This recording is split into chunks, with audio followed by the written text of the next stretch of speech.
Assalamualaikum warahmatullahi wabarakatuh.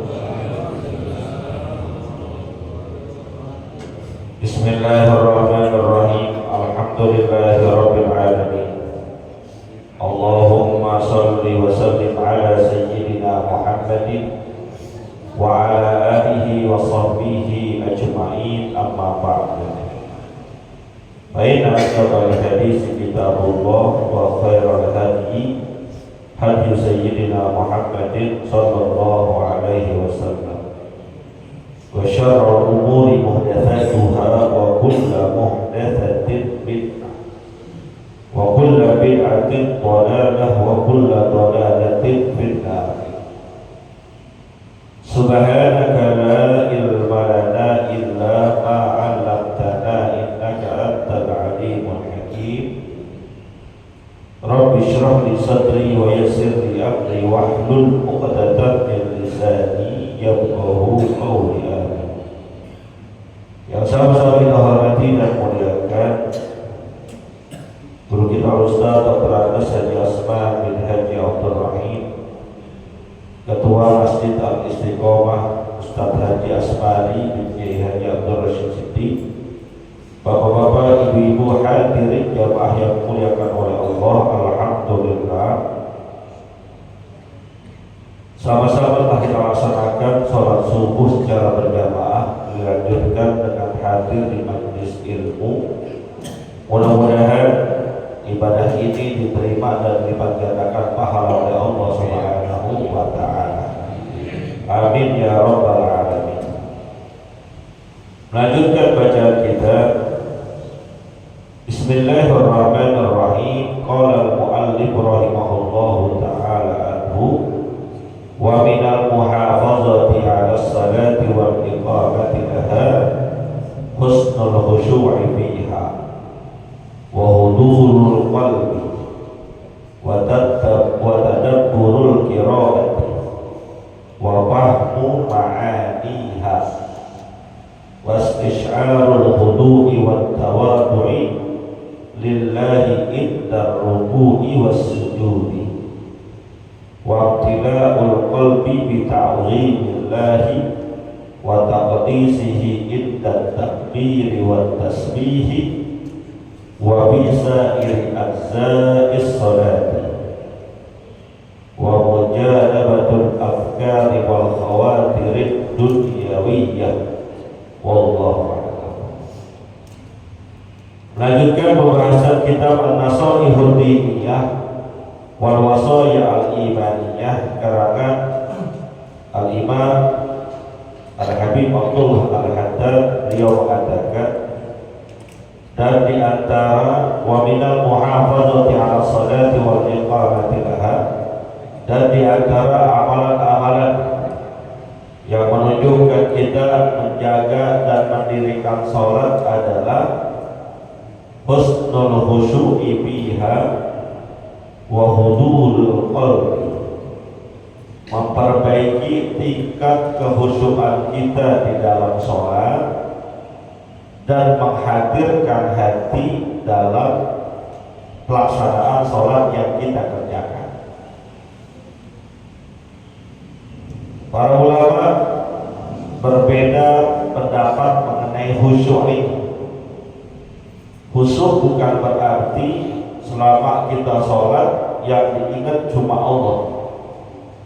Jadi kalau yang kayak gini ukuran kita gak bakal bisa.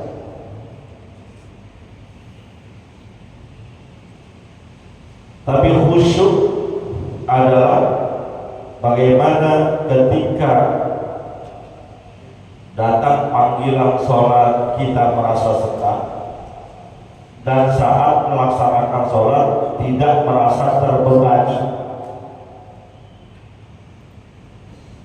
Ini untuk ukuran kita.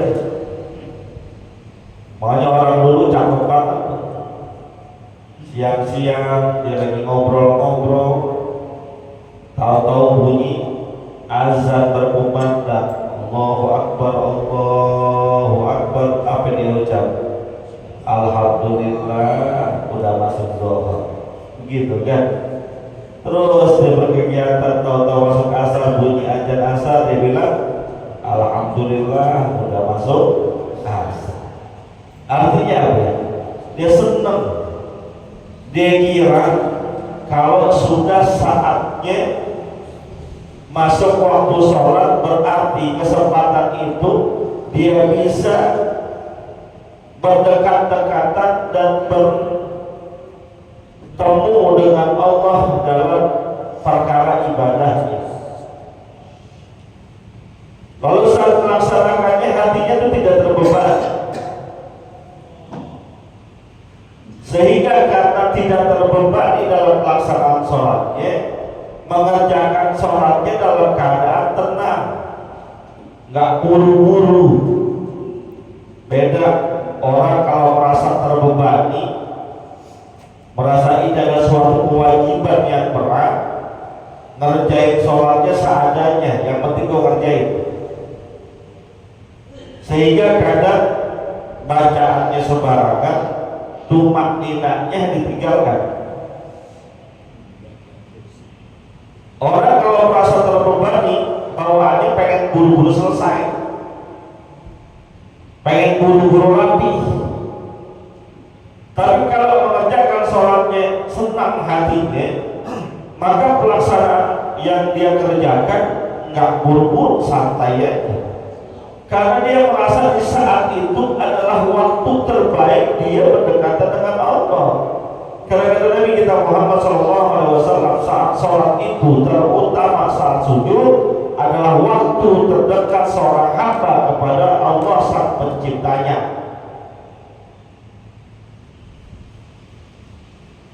Tapi minimal, walaupun yang namanya khusyuk bukan berarti terus-terusan mikirin Allah, minimal dalam takbiratul ihram kita pasrahkan, fokuskan pikiran dan hati bahwa kita akan menghadap Allah.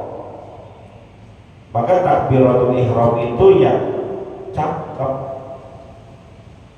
Allahu Akbar. Saat kita takbiratul ihram itu, hati dan pikiran kita fokus, kita akan menghadap Allah. Walaupun selepas itu kadang pikiran kita kemana-mana. Betul. Ini tadi yang sholat subuh tadi, ketika Allahu Akbar, fokus terus gak sampai salam tadi itu sholat subuh kita terus-terusan hanya Allah, Allah, Allah, fokus terus gak? Enggak. Ada pikiran tadi sahur enak banget tadi. Walaupun cuma pakai sarden doang enak banget. Ada yang begitu? Ya Allah, udah tanggal 4, THR belum kelihatan kapan, bini udah merong-merong mulu. Ada yang begitu? Pengen banget pulang kampung, tapi duitnya nggak ada. Mau pulang nggak punya duit, hati pengen pulang. Ada ya begitu? Ada. Ya Allah Akbar. Biasanya masjid Istiqomah kalau mau lebaran pada bagi-bagi sarung. Kira-kira tahun ini kok kebagian apa kagak ya? Ada apa gitu? Ada. Tuh yang pakai baju hitam orang.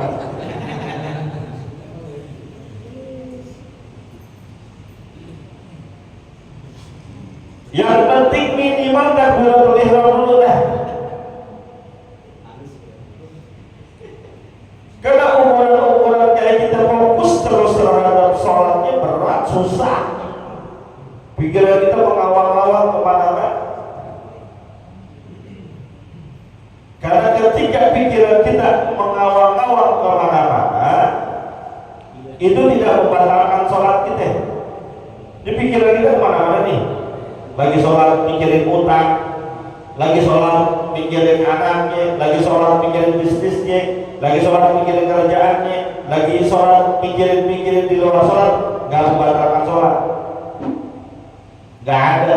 Cari di kitab fikih manapun yang mengatakan membatalkan sholat adalah pikiran kemana-mana. Enggak, karena pikiran ini nggak bisa diikat.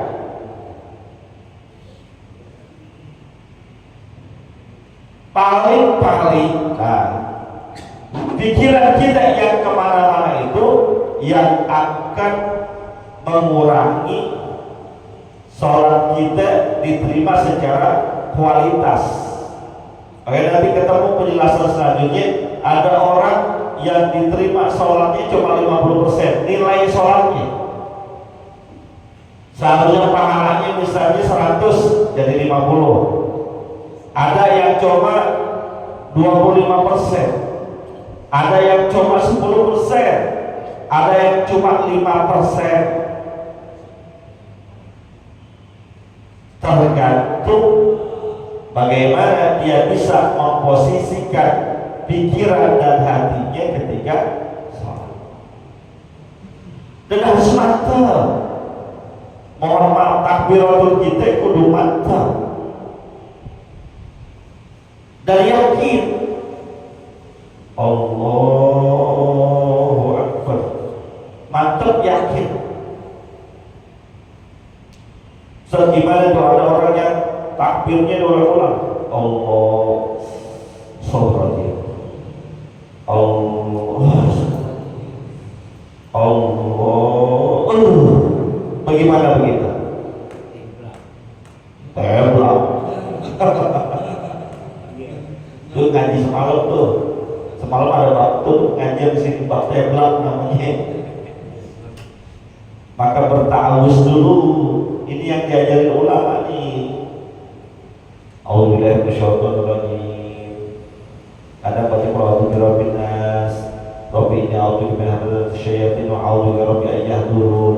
Baca biar plong masuk, dan itu memang harus dihilangkan, was-was itu harus dihilangkan ya. Jadi mantap saat takbiratul ihram.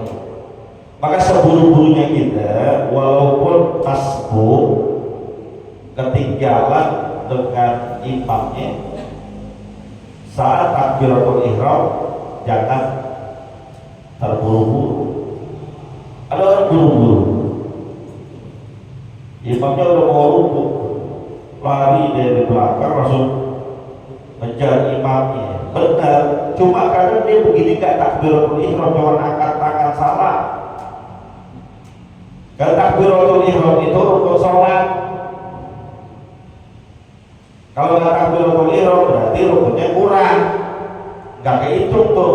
Bukan angkat tangannya sunnah. Yang penting ketika masuk sholat dia berniat, kemudian takbiratul ihram, walaupun dia nggak angkat tangan. Jangan salah, yang rukun itu ucapan Allahu Akbar, itu yang rukun. Angkat tangannya sunnah. Selanjutnya yang bisa meningkatkan kualitas kita menjadi orang yang menjaga sholat dan mendirikan sholat kita adalah wadana burul qiraati wa fahmu ma'aniha, mentadaburkan bacaan Al-Quran dan memahami makna-makna zikir-zikir yang kita baca saat sholat. Kan sholat itu ada bacaan-bacaannya yang kita baca, baik yang wajib maupun yang sunnah. Takbiratul ihram, kalimat Allahu Akbar, wajib atau sunnah? Wajib. Setelah itu istiftah ataupun iftitah, wajib apa sunnah? Sunnah.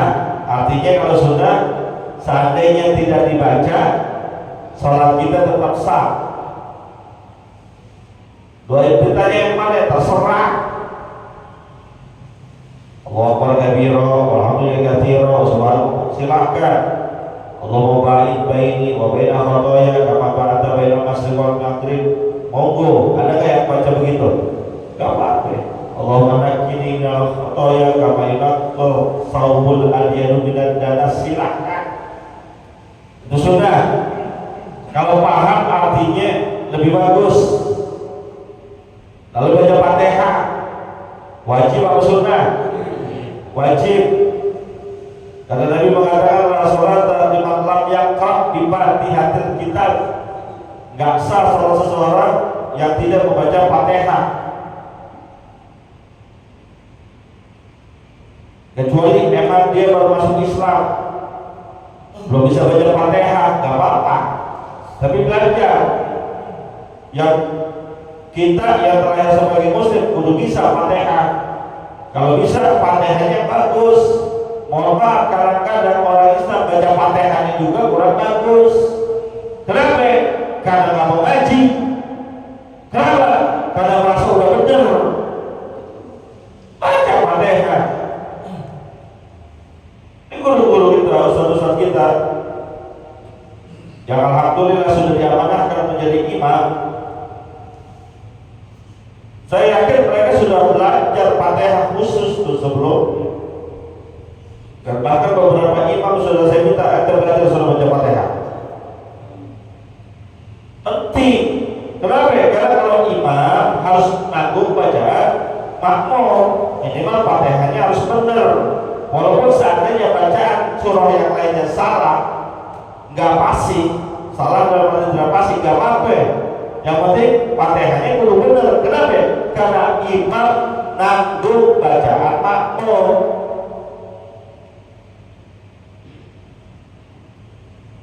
Fatihah yang benar.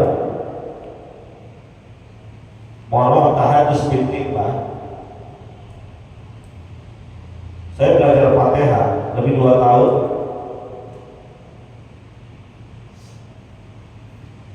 Untuk mengucapkan Bismillahirrahmanirrahim ini aja berulang-ulang. Di bab Fatihah doang. Ini aja bertalaki. Tapi udah 2 tahun berfatihah-fatihah. Akhirnya saya berhenti dah, ramai banget.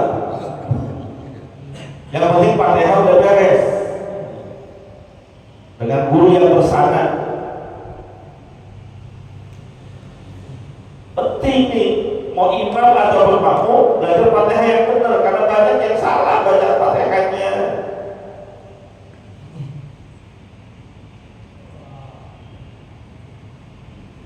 Dan dalam riwayat hadis, ketika orang yang sholat membaca Fatihah, itu dia hakikatnya sedang berdialog dengan Allah. Ketika Allahu Akbar, Bismillahirrahmanirrahim, Alhamdulillahirabbil alamin. Tuh ketika kita mengucapkan Alhamdulillahirabbil alamin, Allah jawab tuh, Hamidani abdi, hambaku sedang memuji aku, kata Ar-Rahmanir-Rahim, Athna alaihi abdi,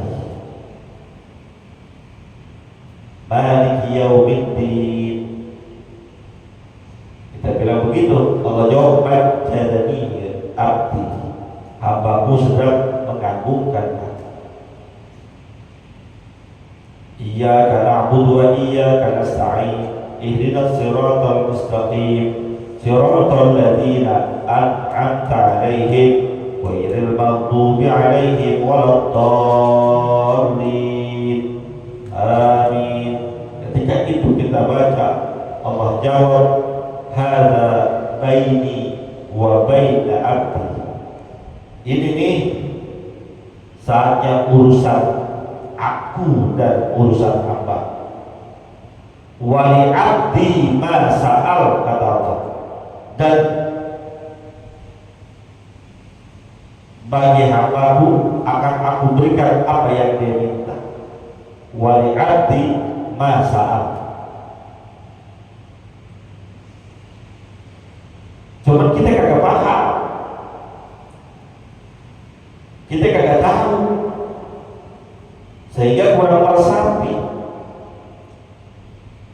Dari berbagai macam ayat Allah sering mengatakan minta.